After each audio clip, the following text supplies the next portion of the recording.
നമസ്കാരം, ഞാൻ ഡോക്ടർ അനിൽ. കേന്ദ്ര സർക്കാരിന് കീഴിൽ ഒരു ജോലി ആഗ്രഹിക്കുന്നവർക്ക് വേണ്ടിയുള്ള ഇൻഫർമേഷൻ. കേന്ദ്ര സർക്കാരിന്റെ മിനിസ്ട്രി ഓഫ് ഡിഫൻസ് പ്രതിരോധ മന്ത്രാലയത്തിന് കീഴിലുള്ള ഒരു നവരത്ന കമ്പനിയായ ഭാരത് ഇലക്ട്രോണിക്സ് ലിമിറ്റഡിന്റെ ബാംഗ്ലൂർ കോംപ്ലക്സിലേക്ക് എഞ്ചിനീയർമാരുടെ ഒഴിവുകളിലേക്ക് ഇപ്പോൾ അപേക്ഷ ക്ഷണിച്ചിട്ടുണ്ട്. ആകെ 610 ഒഴിവുകളാണുള്ളത്. ഇതിലേക്ക് താല്പര്യമുള്ളവർക്ക് 2025 ഒക്ടോബർ 7 വരെ ഇതിലേക്ക് അപേക്ഷിക്കാൻ കഴിയും. ഇതേക്കുറിച്ചുള്ള കൂടുതലാണ് ഈ വീഡിയോ ഞാൻ ഷെയർ ചെയ്യുന്നത്. ഈ കാര്യങ്ങളൊക്കെ നിങ്ങൾ പൂർണ്ണമായിട്ടും മനസ്സിലാക്കാൻ വീഡിയോ മുഴുവനായിട്ട് കാണുക.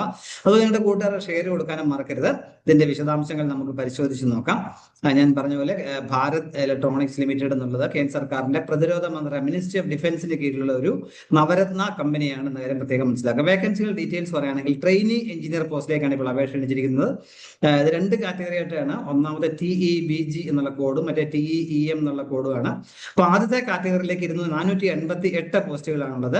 അതിൽ electronics 258, mechanical 131, computer science 44, electrical 55 എന്നിങ്ങനെ 488 പോസ്റ്റുകൾ ആ കാറ്റഗറി ഉള്ളത്. അവരുടെ പോസ്റ്റിംഗ് ബാംഗ്ലൂർ ആയിരിക്കും. മറ്റ് സെക്കൻഡ് കാറ്റഗറി എന്നുള്ളത് TEEM എന്നുള്ള കാറ്റഗറിയിലേക്കുള്ളത് ഇലക്ട്രോണിക്സിൽ 43, മെക്കാനിക്കൽ 55, ഇലക്ട്രിക്കൽ 24, അങ്ങനെ ആകെ 122 പോസ്റ്റുകളാണ്. അത് ഇന്ത്യയിൽ എവിടെ വേണമെങ്കിലും അപ്പോയിന്റ്മെന്റ് ആകാം എന്നാണ് പറഞ്ഞിട്ടുള്ളത്.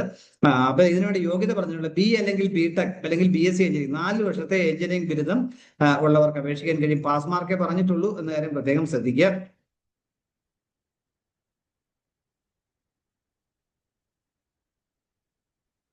ഏജ് ലിമിറ്റ് മാക്സിമം പറഞ്ഞിരിക്കുന്നത് 28 വയസ്സാണ് ജനറൽ കാൻഡിഡേറ്റ്സും EWS കാൻഡിഡേറ്റ്സും. റിസർവേഷൻ ഉള്ളവർക്ക് OBC നോൺ ക്രിമിനലുകാർക്ക് 3 വർഷവും, SC/ST കാൻഡിഡേറ്റ്സ് ആണെങ്കിൽ 5 വർഷവും ഉയർന്ന പ്രായപരിധി ഇളവ് ലഭിക്കും. ഡിസബിലിറ്റി ഉള്ളവരാണെങ്കിൽ 10 വർഷവും ലഭിക്കും എന്ന കാര്യം കൂടി മനസ്സിലാക്കുക. SSLC ബുക്ക് അതിന്റെ ഡേറ്റ് ഓഫ് ബർത്ത് ആയിരിക്കും. അത് ഡേറ്റ് ഓഫ് ബർത്ത് ആയിട്ട് കാൽക്കുലേറ്റ് ചെയ്യുന്ന കാര്യം പ്രത്യേകം പറഞ്ഞിട്ടുണ്ട്. അതുപോലെ റിലാക്സേഷൻ വേണ്ട, അതുമായിട്ട് ബന്ധപ്പെട്ട സർട്ടിഫിക്കറ്റ് നിർബന്ധമായും ഹാജരാക്കണം എന്ന കാര്യം പ്രത്യേകം ഓർത്തിരിക്കുക. എഡ്യൂക്കേഷൻ ക്വാളിഫിക്കേഷൻ പറഞ്ഞു, എഞ്ചിനീയറിംഗ് ബിരുദമാണ്. അത് പാസ് മാർക്ക് ചോദിച്ചിട്ടുള്ളൂ. ഈ പറഞ്ഞ എഞ്ചിനീയറിംഗ് ബിരുദങ്ങളൊക്കെ ബ്രാഞ്ചിലുള്ളവർക്ക് പാസ്സാർക്ക് അപേക്ഷിക്കും. ഇലക്ട്രോണിക്സിന്റെ കീഴിൽ പറയുകയാണെങ്കിൽ electronics and communication, electronics and telecommunication, electronics and instrumentation, communication, telecommunication, ഇങ്ങനെയുള്ള പല ബ്രാഞ്ചിൽ സ്പെഷ്യലൈസേഷനുള്ള ഇലക്ട്രോണിക്സ് ബിരുദം BTech ഇത് കൺസിഡർ ചെയ്യുന്നതായിരിക്കും. മെക്കാനിക്കലിന് കീഴിൽ mechanical engineering, mechatronics, industrial engineering and management കഴിഞ്ഞവർക്കും അപേക്ഷിക്കാൻ കഴിയും. കമ്പ്യൂട്ടർ സയൻസിനകത്തെങ്കിൽ computer science engineering, computer science engineering, information technology, information science and engineering എന്നീ ബ്രാഞ്ചുകൾ സ്പെഷ്യലൈസേഷൻ ഉള്ളവർക്കൊക്കെ ഇതിലേക്ക് അപേക്ഷിക്കാൻ കഴിയും. ഇലക്ട്രിക്കൽ പോസ്റ്റിലേക്ക് ഇലക്ട്രിക്കൽ ആൻഡ് ഇലക്ട്രോണിക്സ് എഞ്ചിനീയറിംഗ് കഴിഞ്ഞവർക്ക് അപേക്ഷിക്കാൻ കഴിയുന്ന കാര്യം കൂടി മനസ്സിലാക്കുക. ഏതായാലും അംഗീകൃത സ്ഥാപനങ്ങളിൽ നിന്നുള്ള BTech ബിരുദം ആയിരിക്കണം എന്ന കാര്യം പ്രത്യേകം ഓർത്തിരിക്കുക.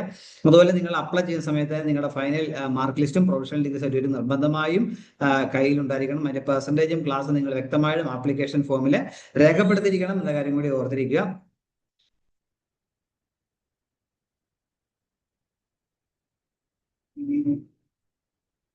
സ്പെഷ്യലൈസേഷൻ പറഞ്ഞിട്ടുണ്ടെങ്കിൽ നിങ്ങളുടെ സ്പെഷ്യലൈസേഷൻ നിർബന്ധമായി നിങ്ങൾ കാണിക്കണം എന്ന് പറഞ്ഞിട്ട്. ശമ്പളത്തെ കുറിച്ച് പറയുകയാണെങ്കിൽ 3 വർഷം ട്രെയിനിങ് ആയിരിക്കും. ഫസ്റ്റ് 2 ഇയേഴ്സിൽ 3 വർഷത്തിലെ ആദ്യത്തെ 2 വർഷത്തേക്കായിരിക്കും ആദ്യം അപ്പോയിന്റ്, പിന്നീട് 1 വർഷം എക്സ്റ്റെൻഡ് ചെയ്യും. ആദ്യത്തെ വർഷം പ്രതിമാസം 30,000 രൂപയായിരിക്കും ശമ്പളം ഒന്നാമത്തെ വർഷം ലഭിക്കുക. രണ്ടാമത്തെ വർഷം 35,000 രൂപയും, മൂന്നാമത്തെ വർഷം 40,000 രൂപയായിരിക്കും ശമ്പളമായിട്ട് ലഭിക്കുക. അതോടൊപ്പം 12,000 രൂപ മെഡിക്കൽ അലവൻസ് ആയിട്ടും ലഭിക്കുന്നതായിരിക്കും, എക്സ്ട്രാ ലഭിക്കുന്നതായിരിക്കും എന്ന കാര്യം കൂടി ഓർത്തിരിക്കുക.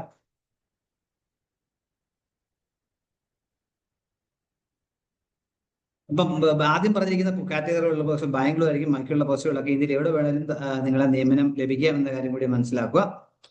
അതിൽ സക്സസ്ഫുൾ ആയിട്ട് 2 വർഷം പൂർത്തിയാക്കുമ്പോൾ വിജയമായിട്ട് പൂർത്തിയാക്കുന്നവർക്ക് പ്രോജക്ട് എഞ്ചിനീയർ 1 എന്ന അതിലേക്ക് പ്രൊമോഷനായിട്ട് നിങ്ങൾക്ക് ലഭിക്കാം എന്ന കാര്യം മനസ്സിലാക്കുക. അപ്പൊ നിങ്ങളുടെ അസസ്മെന്റിൽ ട്രെയിനിങ് എഞ്ചിനീയർ ആയിട്ട് വർക്ക് ചെയ്യുമ്പോൾ 80% അല്ലെങ്കിൽ എബോവ് നമ്മൾ സ്കോർ ചെയ്യണം. അതോടൊപ്പം അറ്റൻഡൻസ് 80% എബോവ് ഉണ്ടായിരിക്കണം. അങ്ങനെ 2 വർഷം പൂർത്തിയാക്കുന്നത് പ്രോജക്ട് എഞ്ചിനീയർ ആയിട്ട് നമുക്ക് നിയമനം ലഭിക്കുക എന്ന കാര്യം മനസ്സിലാക്കുക. അത് വീണ്ടും ഒരു 3 വർഷത്തേക്ക് കൂടെ എക്സ്റ്റെൻഡ് ചെയ്യപ്പെടാം എന്നാണ് പറഞ്ഞിട്ടുള്ളത്. പ്രോജക്ട് എഞ്ചിനീയർ ആയി കഴിഞ്ഞു കഴിഞ്ഞാൽ അവർക്ക് അഡീഷണൽ ആയിട്ട് ഒരു ബോണസ് ആയിട്ട് 25,000 രൂപ എക്സ്ട്രാ ലഭിക്കുന്നതായിരിക്കും.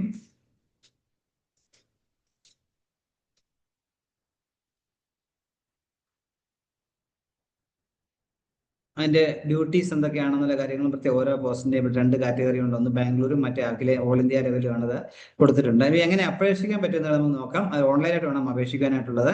https/jobapply.in/bel 2025 BNGC complex BNG complex എന്ന ആ ലിങ്കിൽ ക്ലിക്ക് ചെയ്ത് നിങ്ങൾക്ക് അതിനേക്ക് അപേക്ഷിക്കാനായിട്ട് കഴിയും. അതിനകത്തിലേക്ക് ക്ലിക്ക് ചെയ്യുമ്പം recruitment of training engineers for Bangalore complex എന്ന ലിങ്ക് വരും. അതിൽ നിങ്ങൾ ബാക്കി ഡീറ്റെയിൽസ് കൊടുത്ത് നിങ്ങൾക്ക് അപ്ലൈ ചെയ്യാനായിട്ട് പറ്റും. ആദ്യം നമ്മൾ അതിലൊരു രജിസ്റ്റർ ചെയ്യണം. അതിനുശേഷമാണ് URL നിങ്ങൾ രജിസ്റ്റർ ചെയ്തതിനു ശേഷം വേണം ബാക്കി ആപ്ലിക്കേഷൻസിന്റെ ഡീറ്റെയിൽസും മാർക്ക് ലിസ്റ്റിന്റെ കോപ്പിയൊക്കെ നിങ്ങൾ അപ്ലോഡ് ചെയ്യേണ്ട കാര്യം കൂടി ഓർത്തിരിക്കുക.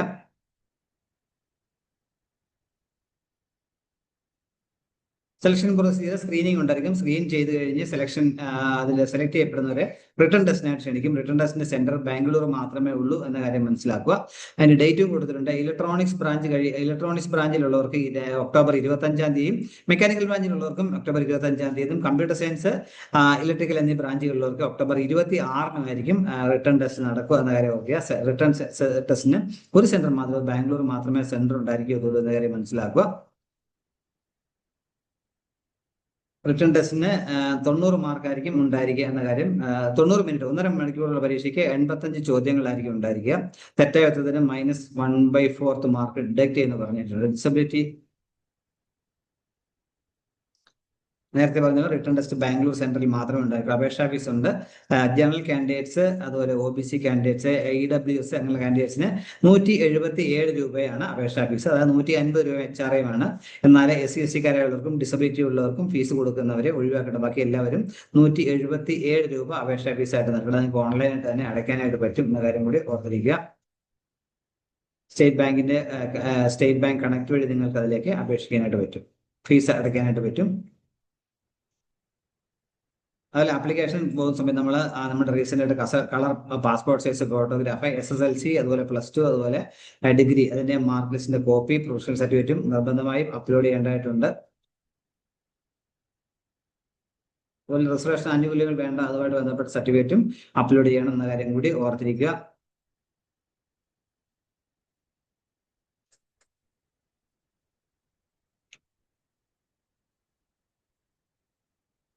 അതിൽ general candidates, EWS candidates, OBC candidates 35% mark return test കിട്ടിയെങ്കിൽ മാത്രമേ അവർ പാസ്സാകത്തുള്ളൂ. SC/ST-കാരും ഡിസബിലിറ്റിക്കാർക്കും 30% മാർക്ക് മതിയാവും എന്ന കാര്യം കൂടി മനസ്സിലാക്കുക.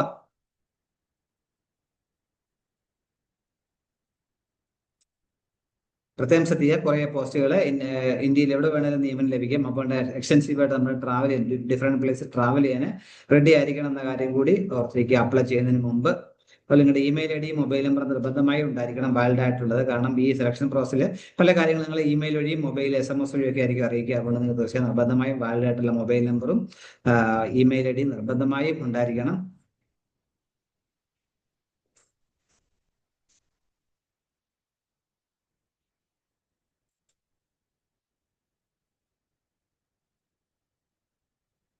ഇതിലേക്ക് അപേക്ഷിച്ചിരിക്കുന്ന ലാസ്റ്റ് ഡേറ്റ് ഒക്ടോബർ 7 കാര്യം മനസ്സിലാക്കുക. താല്പര്യമുള്ളവർ ഈ അവസരം പരമാവധി ബന്ധപ്പെടുത്തുക. ഇത്രയും നേരം ഈ വീഡിയോ പൂർണ്ണമായും കണ്ട് നന്ദി രേഖപ്പെടുത്തുന്നതോടൊപ്പം ഇനി ഇതുപോലെ ഇൻഫർമേഷൻ സകല വേദികളിൽ ചാനൽ സപ്പോർട്ട് ചെയ്യണം. എല്ലാവർക്കും നല്ല കരിയർ ഉണ്ടാവട്ടെ എന്ന് ആശംസിക്കുന്നു. Thank you very much.